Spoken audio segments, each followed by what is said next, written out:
Whenever an authoritarian dictator is making a speech to their people, they always do it from some sort of really tall platform. Haven't they heard that no ledge is power?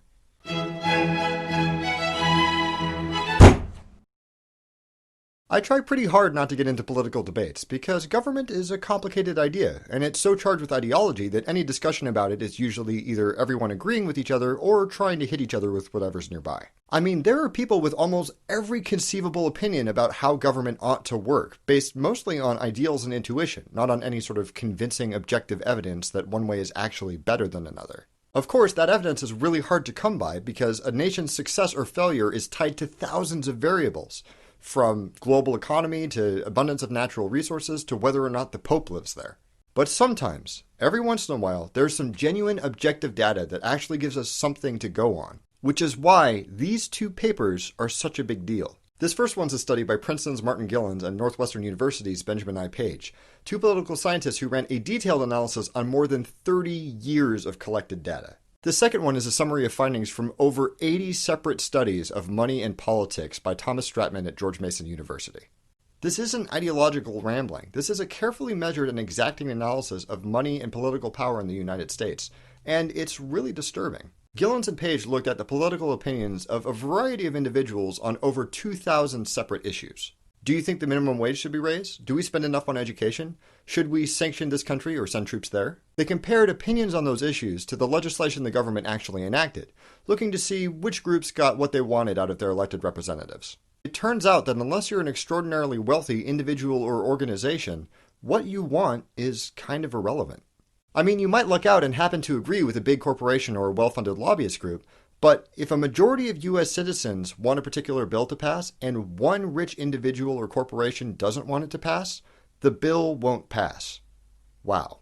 The reasons for this are complicated, but apparently it's gotten so bad that the political system we live in isn't really a democracy anymore. I'm not being hyperbolic. Gilens and Page compared the average American citizen's political influence to the idealized average influence in various political systems. Like in a perfect democracy, the majority of the population always gets the laws that they want.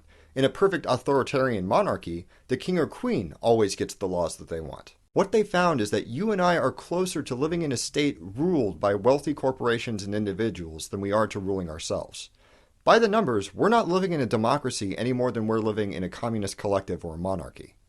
Holy crap. So apparently, money is what gets politicians to care about what you want. Intuitively, you might expect that because politicians want that money for their next election campaign so that they can be sure that they'll still have a job. But this next paper says, not so much. The paper from Stratman examines many different scientific studies on money in politics, and one of its most convincing conclusions is that past a certain threshold, there is no substantial return on increased campaign spending. Once people know that you're going to be on the ballot and your stated position on the issues, you're pretty much set. You can spend tons of cash on advertising, but you'll only see a tiny boost in your poll numbers. Like if you're spending $100,000 on a campaign and you decide to spend $50,000 more dollars, you're only going to get 2 to 3% more votes.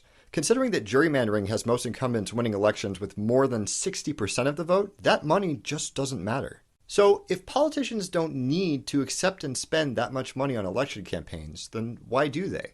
Why do they cater exclusively to wealthy donors? Stratman doesn't really have an answer. He suggests that maybe politicians just don't know that they don't need to spend that much on campaigning. But whatever the reason, there's something here that doesn't make sense to me. The U.S. Supreme Court has ruled several times to weaken or remove limits on donations to political campaigns because spending money can be seen as a form of free speech. But according to the numbers, political spending doesn't affect the candidate's electability. All it does is allow the wealthy to get their attention and to purchase their support for various policies. Whatever its medium, we recognize that free speech has necessary limits because it has the potential to infringe on people's rights. And we have objective proof that money in politics serves no purpose but buying off politicians.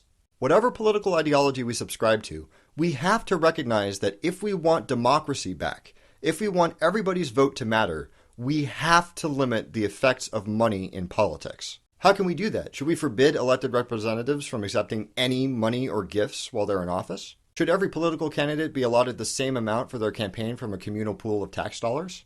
Can we educate our politicians about how little campaign spending actually affects their numbers so that they care less about campaign contributions from the wealthy? I really have no idea if any of these solutions are feasible, but I refuse to accept a political system that is neither by the people nor for the people, at least not when I don't count as people. I mean, I love Ben Franklin, but he should not be voting. He's been dead for over 200 years. Do you have any ideas about how we might limit the effects of money in politics and in so doing get real democracy back? Please leave comments and let me know what you think. Thank you very much for watching. Don't forget to blah blah subscribe, blah share, and I'll see you next week.